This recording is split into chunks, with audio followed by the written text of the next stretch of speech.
The oak desk in my home office had cost me $4,000. Solid wood. Hand-carved legs, a purchase I'd made after my software consulting firm hit 7 figures in annual revenue. Dad sat behind it like he owned it, Mom in the leather chair beside him, and my sister Ashley perched on the windowsill, scrolling through her phone. They'd let themselves in with the spare key I'd stupidly given Mom 6 months ago for emergencies. "We need to talk about money," Dad said, hands folded on my desk. I stood in the doorway of my own office, still holding my coffee mug. The morning sun cut through the windows at a harsh angle. Outside, Seattle's downtown skyline glittered in the distance. I'd worked 14-hour days for 5 years to afford this view. "Your sister found the perfect house in Bellevue," Mom said. Her voice had that familiar bright tone she used when delivering bad news. 4 bedrooms, updated kitchen. "It's $180,000 for the down payment." "Okay," I said slowly. "We're taking it from your business account," Dad continued. He slid a piece of paper across my desk. A withdrawal authorization form. "Already filled out. You can always make more." "Ashley needs this now." My hand tightened on the coffee mug. The ceramic was warm against my palm. I looked at the form, at my father's expectant face, at my mother's encouraging smile. At my sister, still on her phone, not even looking at me. "She deserved it, you didn't," Ashley said without glancing up. "You've always been good with money." "I'm not." I didn't sign the form. I didn't yell. I just walked to my desk, picked up the paper, and set it down again. "Let me think about it," I said quietly. "There's nothing to think about," Dad said, voice hardening. "Family helps family. I'll get back to you," I repeated. They left 20 minutes later. Dad furious, Mom disappointed, Ashley annoyed. I watched them from my window as they climbed into Dad's Lexus, the one I'd helped him buy 2 years ago when his credit was shot. $15,000 I'd never seen again. What they didn't know. Every room in my house had cameras. Sound and video. The security system I'd installed after a break-in attempt last year. My lawyer had advised me to get everything, and I had motion sensors, cloud backup, the works. I called my attorney first, then my bank, then the police. The pattern had started when I was 9 years old. Ashley was 11, and she'd wanted a horse. Not riding lessons, an actual horse. Dad bought her one, $8,000 plus boarding fees. I'd asked for a $30 microscope for my birthday that same year. "We'll see," Mom said. I never got it. When I was 12, I won the regional science fair with a project on water purification. 3rd place, a $500 prize. My parents didn't come to the ceremony. They were at Ashley's volleyball tournament 2 hours away. She didn't place. When I got home with my ribbon, Dad glanced at it and said, "That's nice. Sweetheart." Then he spent an hour consoling Ashley about her loss. At 16, Ashley got a new Honda Civic for her birthday. Bright red, leather seats, premium sound system. College was where the numbers got serious. Ashley went to a private university in California. Tuition, $45,000 per year. Room and board, $18,000. Books, spending money, sorority fees, another $8,000 annually. 4 years. My parents paid every penny. $284,000 total. I got into the same university. Better grades, better test scores. Full ride offer from a state school that I turned down because I wanted to study computer science with the best professors. "We can't afford both of you at private school," Dad said. "Ashley's already established there." I took out $120,000 in student loans. Worked 3 jobs. Graduated with honors. Paid off every loan in 4 years by living in a studio apartment that cost $650 a month and eating rice and beans 6 days a week. Ashley graduated with a sociology degree and no job prospects. She moved back home.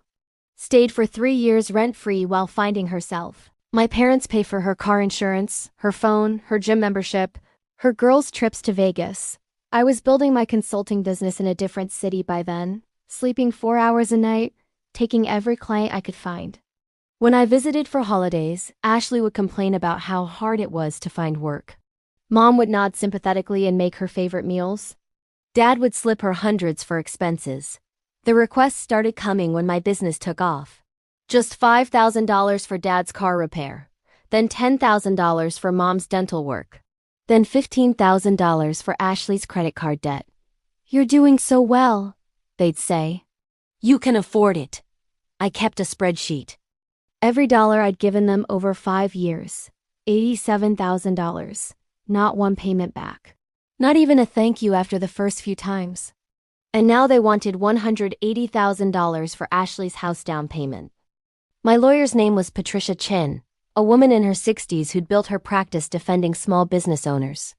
I'd hired her 2 years ago when a client tried to stiff me on a $50,000 contract.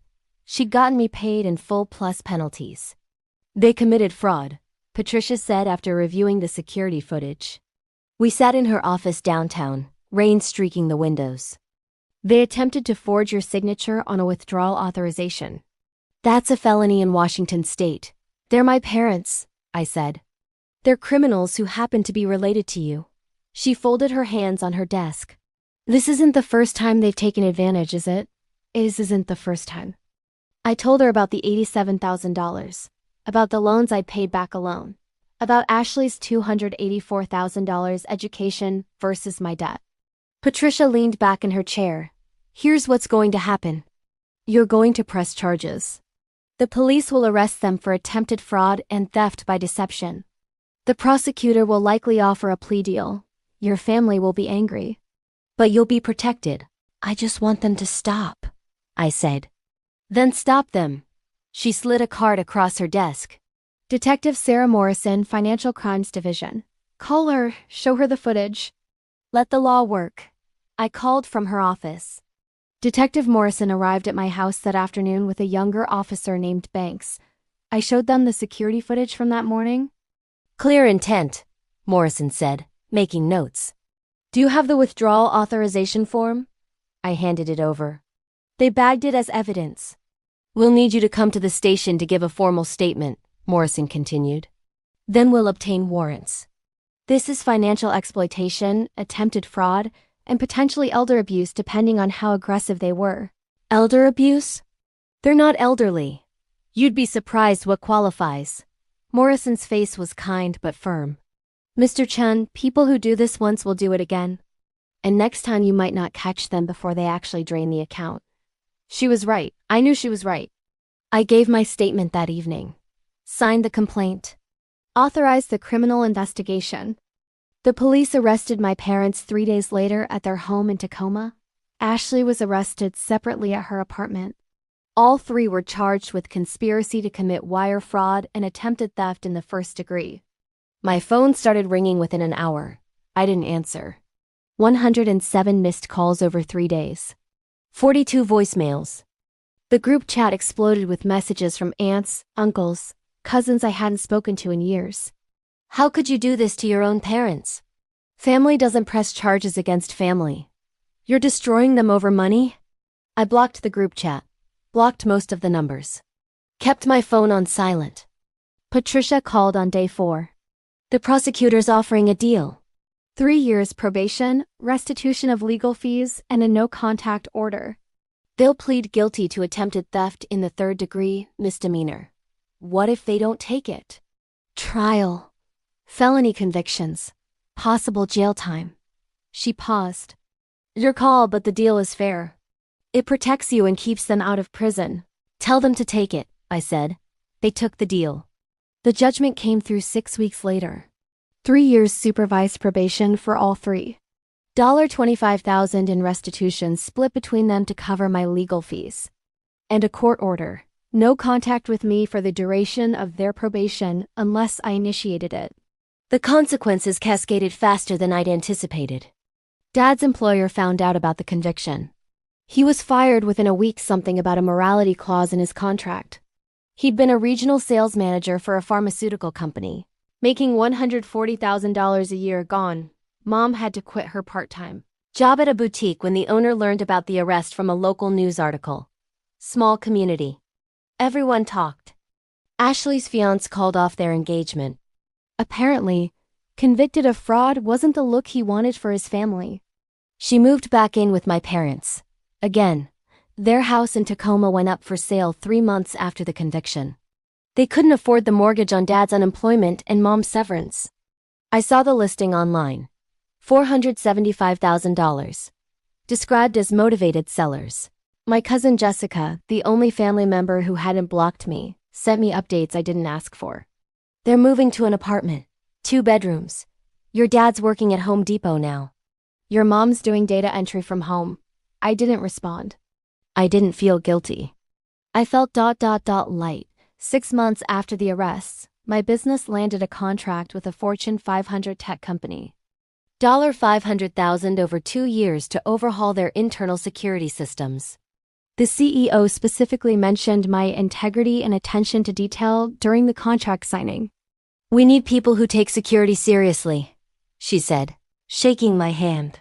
"People who understand that protecting assets isn't just about technology, it's about knowing who to trust." I hired 2 junior developers that month. Moved my office to a larger space downtown with views of Puget Sound. Bought a Tesla. Not to show off. I just wanted to stop thinking about gas prices. My new apartment was on the 40th floor of a high-rise in Belltown.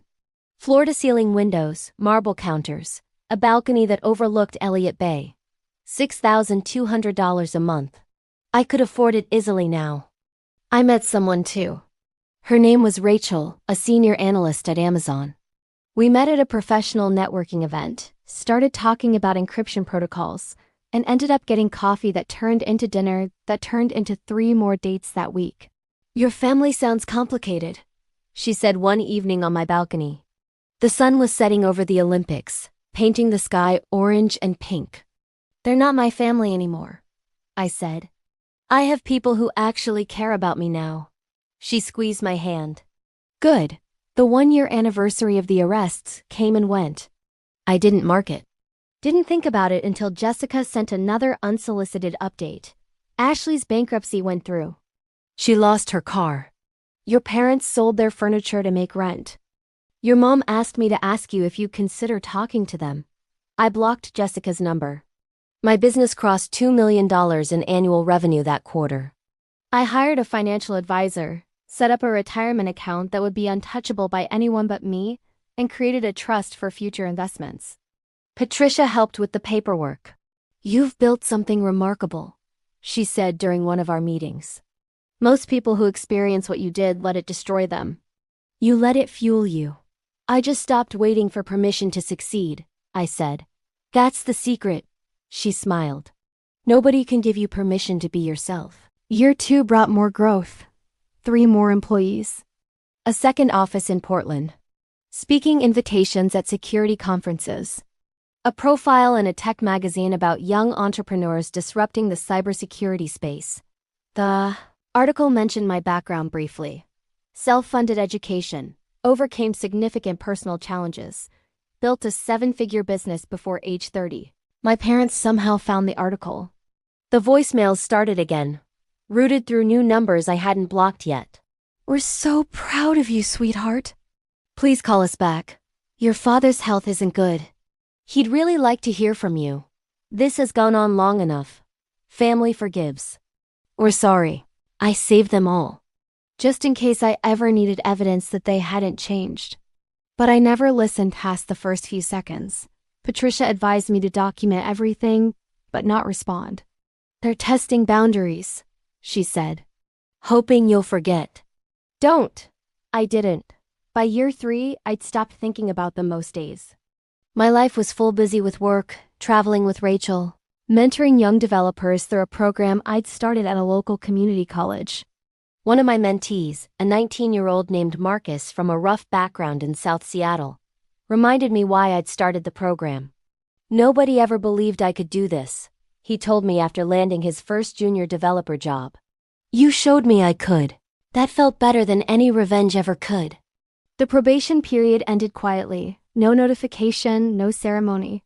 Just a date on a calendar that passed like any other. The no-contact order expired. Legally, my parents could reach out now without violating court orders. They did. An email from my father to my business account: "We've completed our probation. We've changed. We'd like to rebuild our relationship with you. Please consider meeting us for coffee. I read it twice. Then I drafted a response. I've built a good life without you. I'm keeping it that way. Don't contact me again. I hit send before I could second guess it. 3 years and 4 months after that morning in my office, I stood on my balcony at sunset. The city sprawled below, lights beginning to twinkle as dusk settled. Rachel was inside making dinner, music playing softly from the kitchen. My phone sat on the table beside me silent. The framed photo next to it wasn't of my parents or sister. It was of my development team at our company retreat in the San Juans last month. 8 people who showed up, did the work, and treated each other with respect. I thought about that old Target gift card I'd gotten for my 16th birthday. I'd kept it in a drawer for years, a reminder of the disparity. Last year, I'd finally thrown it away. Didn't need the reminder anymore. The wind off the water was cool and clean. Somewhere in Tacoma, my parents were probably sitting down to dinner in their small apartment. Ashley was likely scrolling through social media, comparing her life to others, wondering why things hadn't worked out. I didn't wish them harm. I didn't wish them well. I simply didn't wish them anything at all. For the first time in my life, I felt completely free.